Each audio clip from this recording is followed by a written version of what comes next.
вечер. Сегодня 7 июня, вторник. Это 831 день аннексии Крыма. Вы смотрите «Заман». Эмир Руси и Накуку оставили под стражей до 8 сентября. Такое решение принял суд оккупированного Крыма. Об этом сообщил глава ЦИК Курултая Заир Смедля. Сейчас продолжается слушание дел Вадима Сирука, Энвера Бекирова и Муслима Алиева. Напомним, их задержали в феврале этого года по подозрению в причастности к Хизбут-Тахрир. К настоящему времени уже завершился суд по определению срока содержания для Эмира Руси и Накуку. Ему, как и прогнозировал, сроки содержания продлили.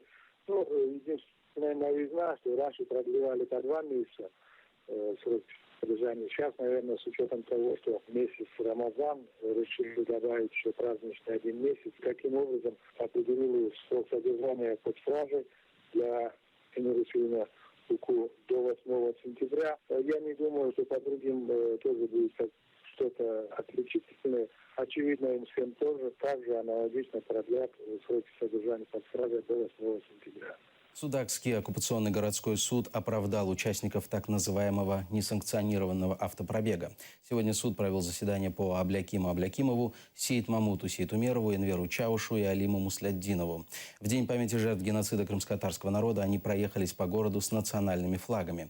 После этого к ним домой приехали сотрудники полиции и приказали явиться в отделении для составления протокола об административном правонарушении.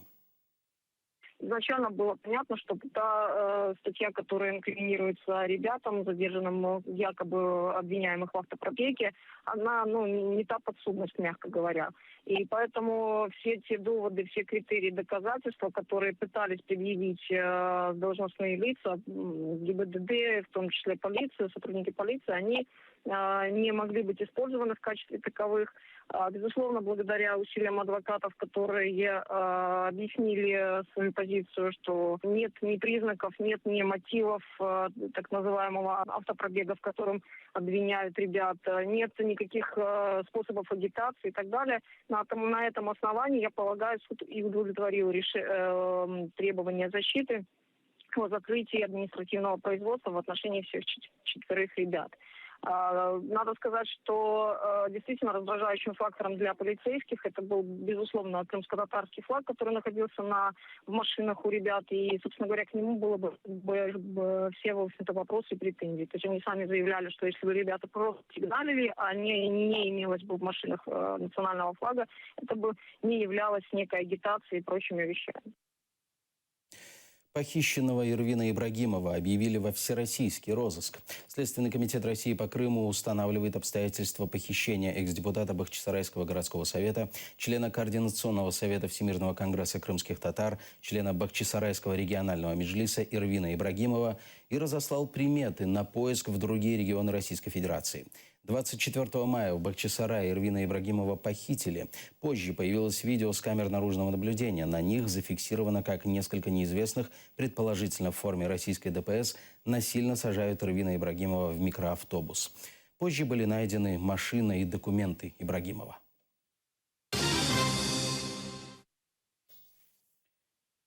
Крымско-татарский батальон имени Номана Челебиджихана должен войти в Нацгвардию. Министр внутренних дел Украины считает это наиболее приемлемым решением. Крымские татары, как и любые другие граждане Украины, желающие защищать свою страну, должны быть в составе регулярных подразделений вооруженных сил, сказал Аваков в ходе пресс-конференции. Он также отметил, что Нацгвардия всегда готова заключить с добровольцами контракт.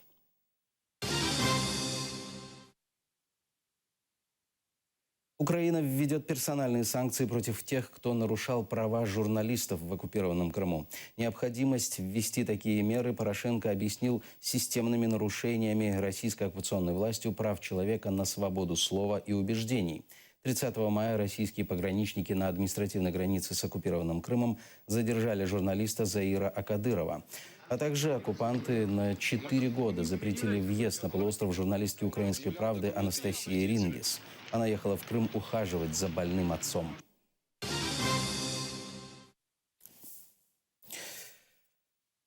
Гройсман, не надо штамповать переселенцев. Активисты инициатив, защищающих права переселенцев, требуют от Кабинета министров Украины привести в соответствие с законодательством правила учета тех, кто был вынужден покинуть Донбасс и Крым.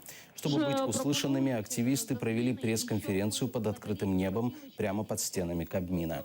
Их расчет оказался верным. К ним вышел представитель Минсоцполитики и заверил, что требования правозащитников услышаны, и уже завтра на заседании правительства несоответствия будуть устранені.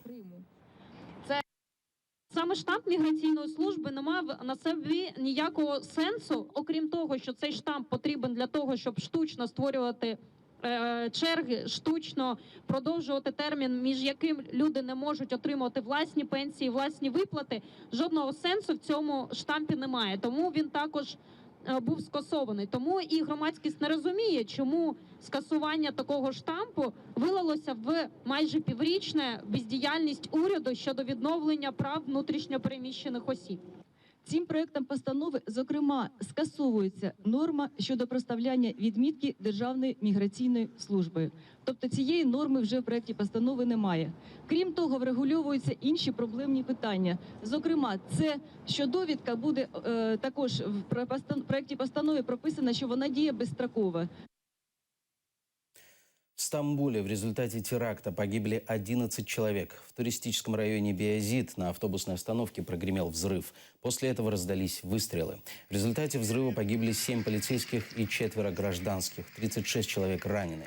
Позже стало известно о еще одном взрывном устройстве на станции метро. Главный судья по уголовным делам Турции наложил запрет на публикацию любой информации о сегодняшних событиях до момента завершения уголовного расследования. В последнее время количество терактов в Турции резко возросло. По данным местных властей, взрывы в основном организовывали курдские радикалы или боевики экстремистской группировки «Исламское государство».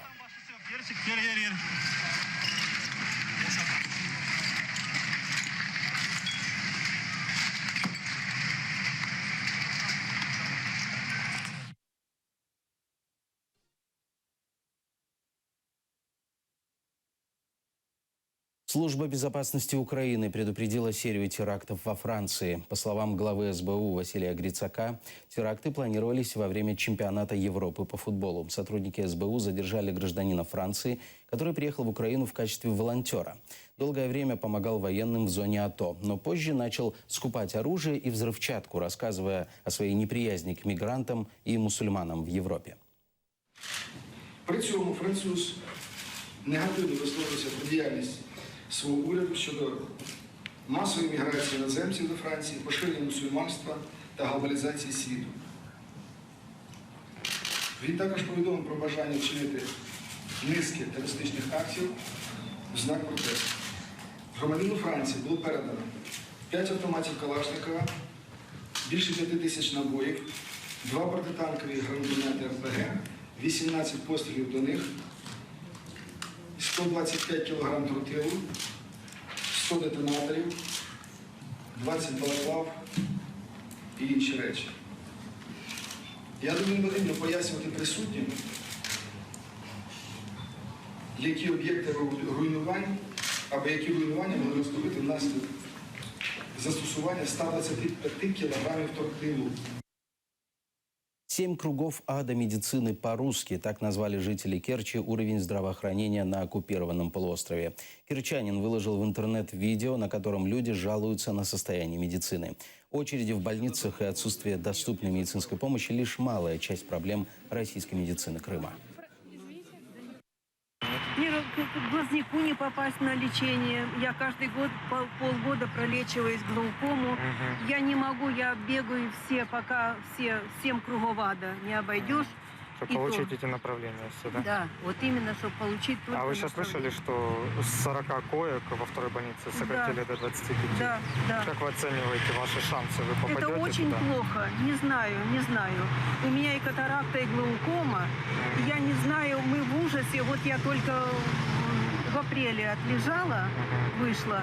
Теперь в октябре вот еще надо, а с ужасом думаю, что будет дальше. Чтобы добраться до врача, надо написать это, карточку отложить там или что-то. Ну, вот эта система За бюрократии. направлением. Да, от одного врача до направление, другого. идешь, а он говорит, иди тот кабинет, а потом в этот кабинет. В общем, А как так получается? Они не объясняют, что... они даже, вот у меня супруга, значит, вот надо было экстренно, попала в скорую, со скорой сюда, направили к врачу, а ее начали, пойдите туда, а какой у вас диагноз? Так у вас же написано, почему вы не читаете? А что вы мне не сказали? Так что, я что, врач? Они выдали страховку. Они должны сидеть, консультировать. У них телефон отключен на Карла Маркса. Вот пройдите, обратитесь. Мы же у вас получили полюсы. Проконсультируйте нас. Вопросов очень много. По защите прав, да. Конечно. Вот, например, очень дорогие лекарства. Мне выписали дорогие лекарства в больнице. У меня их нет.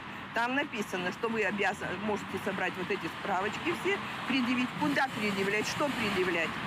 Сидят две девочки, никто ничего не... Если вы там сидите, изучайте свой вопрос. Вы не просто секретарь выдать полис, а вы специалист тогда, если там сидите. А не специалист вон оттуда. Река Салгир превратилась в помойку. Жители Симферополя засняли реку после 3-дневных ливней. Дождь смыл в канал весь мусор, который месяцами не убирали коммунальщики на побережье Салгира.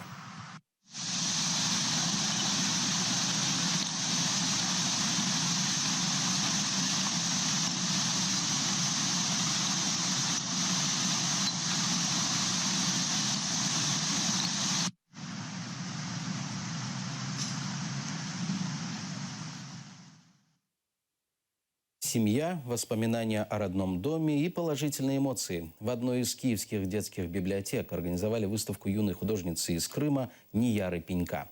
Девочка-художник-самоучка, рисует всего 2 года. Уже имеет более 30 картин. На выставке побывали и наши корреспонденты. Яркие крымские пейзажи и натюрморты рисовать 8-летняя Нияра начала после того, как ее семья после оккупации Крыма переехала в Киев. Це наш дім, це наше село, і за нашим городом річка. Та ми з мамою були вдома, ми гралися, а мама на вулиці гуляла з сестричкою, а потім тато приїхав, та ми вечором уехала в Киев. Девочка – художник-самоучка. Рисует быстро, на картину тратит около часа. Вот на эту картину у нее 20 минут ушло. А так вот, час где-то. Одна картина, 1 час. Малевать она начала в Киеве. Вот, например, нарисовала эту картину за 1 день. Вот рыбки, тут семья. Папа с мамой, и мы втроем. Дети, 3 ребеночка. Мы в аквариуме. Она так нарисовала эту картину, что мы в данный момент в аквариуме. Организовать выставку предложили сами библиотекари. Повесили картины Нияры рядом с картинами известных художников.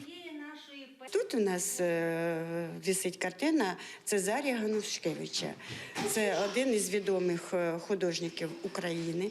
І поряд, я думаю, що, не то, що я думаю, я впевнена в цьому, що такі картини, тим паче 8-річної кримсько-татарської дівчинки Нияри, прикрашають нашу бібліотеку. Ми будемо гордитися і думати, перша виставка була у нас. Та що, Нияра, не забувай. І я бажаю тобі успіху, процвітання, здоров'ячка на радість батькам і нам. Твори. Сегодня на выставку пришли маленькие посетители библиотеки. Привела своего внука и Татьяна Иванчук. Женщина уверяет, ее так поразила история маленькой крымско-татарской художницы, что даже заговорила стихами. На шкільному асфальті малеча малює мир, жовто-сині знамена і квіти для тата-солдата. Пригадалось чомусь, як колись малювали ми. Солнце, небо та маму. Висеть картины в библиотеке будут 2 недели. Уже завтра на выставку придут дети-переселенцы из летнего лагеря. Наталья Калинка, Ислам Пенька, Заман, АТР. На этом пока все. Хорошего вечера. Оставайтесь на АТР.